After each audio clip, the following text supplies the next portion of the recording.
యుఏఈలో చట్టాలు ఏకపక్షంగా ఉంటాయని అంటారు. అక్కడి రాజులు షేకుల ఆలోచనల్ని బట్టి కోర్టులు తీర్పు చెబుతూ ఉంటాయి. న్యాయం చట్టం అన్ని షేకుల చుట్టాలుగానే పనిచేస్తూ ఉంటాయని చెబుతుంటారు.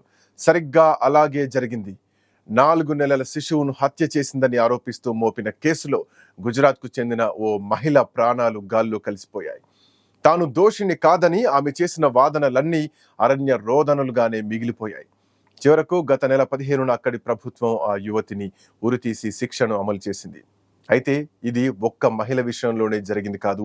గతంలోనూ ఎన్నోసార్లు ఇలా తప్పుడు కేసుల్లో తమ దేశంలో ఉపాధి కోసం వచ్చిన కార్మికుల ప్రాణాలు తీశాయి అక్కడి చట్టాలు. ఇప్పుడు గుజరాత్ మహిళది కూడా చట్టబద్ధ హత్యేనని అంటున్నారు ఆమె తండ్రి. పొట్ట చేత పట్టుకొని గల్ఫ్ దేశాలకు వలసబోయే కార్మికుల విషాద గాథలు మనకు కొత్త కాదు. జీవితాలు సవ్యంగా వెళ్తే సరే గాని ఒకసారంటూ సమస్యల్లో చిక్కుకుంటే గల్ఫ్ కంట్రీస్లో నరకం చవి చూడక తప్పదని తరచూ వెల్లడయ్యే ఘోర ఉదంతాలు చెబుతాయి. తాజాగా జరిగిన యువతి కేసు విషయానికి వస్తే యునైటెడ్ అరబ్ ఎమిరేట్స్ రాజధాని అబుదాబిలో ఈ ఘటన జరిగింది. పసిపాప మరణానికి కారణమైన మహిళ చెయ్యని నేరానికి ఉరికంబం ఎక్కింది. ఉత్తరప్రదేశ్ షెహజాది అనే యువతి ఉదంతంపై ఇప్పుడు చర్చ నడుస్తోంది. జవాబుదారీతనం ఏమాత్రం లేని వ్యవస్థలతో నిండిన యుఏఈలో వలస కార్మికులకు వీసమెత్తు విలువ కూడా ఉండదు. వారి ప్రాణాలకు ఏ రకంగానూ కనీసం ఒక ఆలోచన కానీ, ఒక ఆధారం కానీ, ఒక గ్యారంటీ కానీ ఉండదు. కానీ మన దేశం నుంచి వలసపోయే వారిలో అత్యధికులు యుఏఈని ఎంచుకుంటారు. గొర్రె కసాయవాన్ని నమ్ముతుందని అంటారు కదా. ప్రస్తుతం ఒక లెక్క ప్రకారం చూస్తే గనక అక్కడ 35 లక్షలకు పైగా భారతీయ వలస కార్మికులు ఉన్నారు. నిజానికి ఆ దేశ జనాభాలో వీరి వాటా దాదాపు 33% ఉంటుంది. ఈ కార్మికుల్లో అత్యధికులు నివసించేది అబుదాబిలోనే అవడం కూడా ఇక్కడ విశేషం. వలస కార్మికుల రక్షణ కోసం మన దేశం చర్యలు తీసుకుంటున్న మాట వాస్తవమే అయినా అవి చాలినంతగా ఉండడం లేదు. మనకు యుఏఈతో ద్వైపాక్షిక కార్మిక ఒప్పందాలున్నాయి. ప్రవాసీ బీమా యోజన కింద తప్పనిసరి ఇన్సూరెన్స్ పథకం కూడా ఉంది. కార్మికుల హక్కులు కాపాడడానికి వలసల క్రమబద్ధీకరణకు ఈ మైగ్రేట్ వ్యవస్థ ఉంది. కానీ ఇవేమీ మొన్నటి షెహజాది అనే మహిళను చావు నుంచి కాపాడుకోలేకపోయాయి. నిజానికి ఆమె కథ మొత్తం మోసపూరిత ఘటనలతోనే మొదలైంది. చిన్ననాడు ముఖంపై కాలిన గాయాల వల్ల ఏర్పడ్డ మచ్చలను తొలగించుకోవడానికి షెహజాది ఆరాటపడింది పాపం. ఈ క్రమంలో ఆమె ఒక మాయగాడి వలలో చిక్కుకుంది. యుఏఈలో ఉన్న తన బంధువుల ద్వారా ఆమె ప్లాస్టిక్ సర్జరీ చేయించుకోవచ్చని అతడు నమ్మించాడు. ఆమె వద్దనున్న 3 లక్షల రూపాయలు బంగారు నగలు తీసుకుని ఆమెను 2021 చివరిలో అబుదాబికి పంపించాడు. దాంతో ఆమె తన శస్త్రచికిత్స మాట వదిలి ఒక ఇంట్లో పని మనిషిగా చేరాల్సి వచ్చింది. తాను పనిచేసే ఆ ఇంటి యజమాని భార్య ఒక బిడ్డను జన్మనిచ్చాక అదనంగా శిశు సంరక్షణ భారం కూడా ఆమెపైన ఇప్పుడు పడింది. 4 నెలలున్న శిశువుకు వేయించిన వ్యాక్సిన్ వికటించి మరణించడం షెహజాది పాలిట శాపంగా మారింది. అక్కడి పోలీసులు షెహజాదీపై హత్యానేరం మోపారు.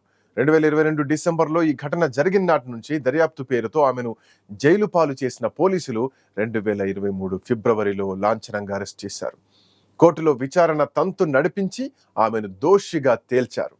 ఈ క్రమంలో ఆమెను రక్షించాల్సిన మన ప్రభుత్వ యంత్రాంగం, యుఏఈలోని మన రాయబార కార్యాలయం ఏం చేశారు అన్నది ఇక్కడ $1 మిలియన్ ప్రశ్నగా మిగిలిపోయింది. శిశు మరణానికి కారణం స్పష్టంగా కనబడుతోంది. ఒక్కోసారి వ్యాక్సిన్లు శిశువులకు ప్రాణాంతకం కావడమే. ఇది నిజానికి అసాధారణం ఏమి కాదు. ఆ మరణం వ్యాక్సిన్ వల్ల జరిగిందా లేక షెహజాదియే శిశువుకు హాని తలపెట్టిందా అన్నది పోస్ట్ మార్టం జరిపితే వెల్లడై ఉండేది. కానీ ఆ శిశువు తండ్రి అందుకు ఒప్పుకోకపోవడంతో షెహజాదీని కోర్టులు దోషిగా నిర్ధారించాయి. ఆమె విషయంలో మన దేశపు ఉన్నతాధికారులు సరైన ప్రయత్నాలు జరిపి ఉంటే న్యాయం జరిగేదేమో. కానీ ఆమె పరిస్థితి గురించి మన రాష్ట్రపతి, ప్రధాని మొదలుకొని అన్ని స్థాయిల్లోనూ ఆమె తండ్రి మొరపెట్టుకుంటూనే ఉన్నారు. వినతి పత్రాలు ఇస్తూనే ఉన్నామని, కానీ ఎటువైపు నుంచి సరైన స్పందన లేదని షెహజాది తండ్రి షబీర్ ఖాన్ కంటనీరు పెట్టుకుంటూ చెబుతున్నారు.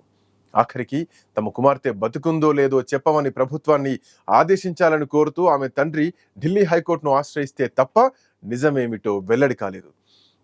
శస్త్రచికిత్స కోసం వెళ్లిన యువతిని బలవంతంగా పనికి కుదుర్చుకోవడమే గాక ఆమెపై హత్యానేరం మోపడం, కింది కోర్టు విధించిన శిక్షను ఉన్నత న్యాయస్థానం కనీస ఆలోచన లేకుండా ఖరారు చేయడం అమానవీయం అంటున్నారు విశ్లేషకులు. కోర్టులే కాదు, అక్కడి ప్రభుత్వం అంతకన్నా బాధ్యతారాహిత్యంగా వ్యవహరించింది. గత నెల 15వ తేదీన ఏకంగా మరణశిక్ష కూడా అమలు చేసింది. నిజానికి 17న రివ్యూ పిటిషన్ దాఖలైనప్పుడు సైతం కేసును పరిశీలిస్తున్నామన్న జవాబే ఇచ్చింది. కానీ మరణశిక్ష అమలైనట్టు 28న గాని మన రాయబార కార్యాలయానికి చెప్పలేదు. కేసు విషయంలో చేయగలిగిందంతా చేశామని మన విదేశాంగ శాఖ వివరిస్తోంది.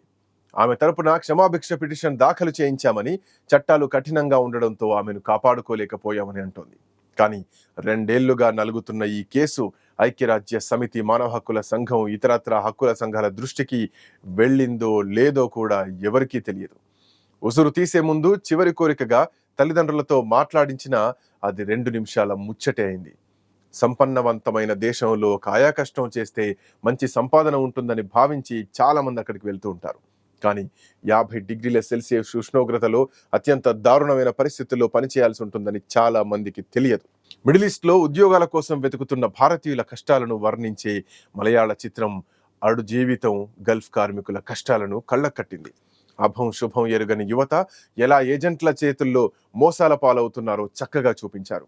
మిడిల్ ఈస్ట్ దేశాల్లో అమలవుతూ ఉన్న కఫాలా వ్యవస్థ ప్రకారం వారి వీసాలు యజమానులకు అనుసంధానించి వస్తాయని, దిగిన వెంటనే వారు పాస్పోర్ట్లు స్వాధీనం చేసుకుంటారని కూడా చాలా మందికి తెలియదు. అందువల్ల ఒక చోట పనికి కుదురుకొని మరొక చోట పని వెతుక్కోవడం అసాధ్యమని కూడా చాలా మందికి తెలియదు. అధిక గంటలు పని చేయించుకోవడం, వేతనాలు ఎగ్గొట్టడం, సామాజిక భద్రతా పథకాలు లేకపోవడం వలస కార్మికుల బతుకును దుర్భరం చేస్తోంది. ఖతార్ రాజధాని దోహాలో జీతాల బకాయిల కోసం ఆందోళన చేస్తున్న కార్మికుల్ని ఖతార్ ప్రభుత్వం వెనక్కి పంపింది. ముఖ్యంగా గల్ఫ్లోని మన భారతీయ కార్మికులు ఆది నుంచి శ్రమదోపిడికి గురవుతున్నారు. చట్టాలు సైతం ఆయా దేశాల పౌరులకు ఒక రకంగా, ప్రవాసులకు మరో రకంగా ఉన్నాయి. ఏ కార్మికుడికైనా రోజువారీ లేదంటే నెలవారీ వేతనాలు ఇవ్వాలి. గల్ఫ్ దేశాల్లో ఇది అమలు జరగడం లేదు.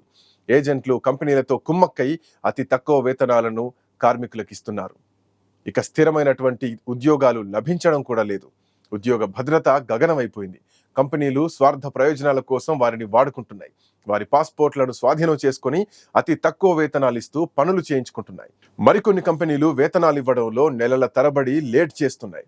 ఎక్కువ జీతం అడిగితే వేధిస్తున్నాయి. చివరకు వీరిని సంతలో పశువుల్లాగా చూస్తున్నాయి. వీసాలు, పాస్పోర్టులు లేకుండా అక్రమంగా ఉన్నారంటూ ప్రవాస భారతీయులపై పోలీసులకు ఫిర్యాదు చేసి జైళ్లకు పంపిస్తున్నారు. 10 ఏళ్లుగా ఏటా సగటున 12,000 మందికి పైగా ఇలాంటి ఆరోపణలపైన జైళ్లలోనే ఉంటున్నారు.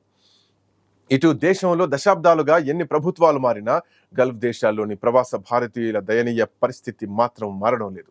ఈ విషయంలో యుఏఈతో మాట్లాడి తగిన చట్టాలు అమలయ్యేలా చూడడం, అక్కడ క్రిమినల్ కేసులో చిక్కుకున్న మన కార్మికుల వివరాలు ఎప్పటికప్పుడు అందించే వ్యవస్థ అందుబాటులోకి తీసుకురావడం అవసరమని అంటున్నారు విశ్లేషకులు. వలసలు పోయే కార్మికులకు అక్కడ పొంచి ఉండే ప్రమాదాల గురించి అవగాహన పెంచాలి. షహజాదాని కాపాడుకోలేకపోయినా ఆ స్థితి మరెవరికి రాకుండా కేంద్ర ప్రభుత్వం చర్యలు తీసుకోవాలని డిమాండ్ చేస్తున్నారు. మన దేశం నుంచి మిడిల్ ఈస్ట్ పోయినటువంటి వీళ్ళంతా కూడా ఇదే కోరుకుంటున్నారు.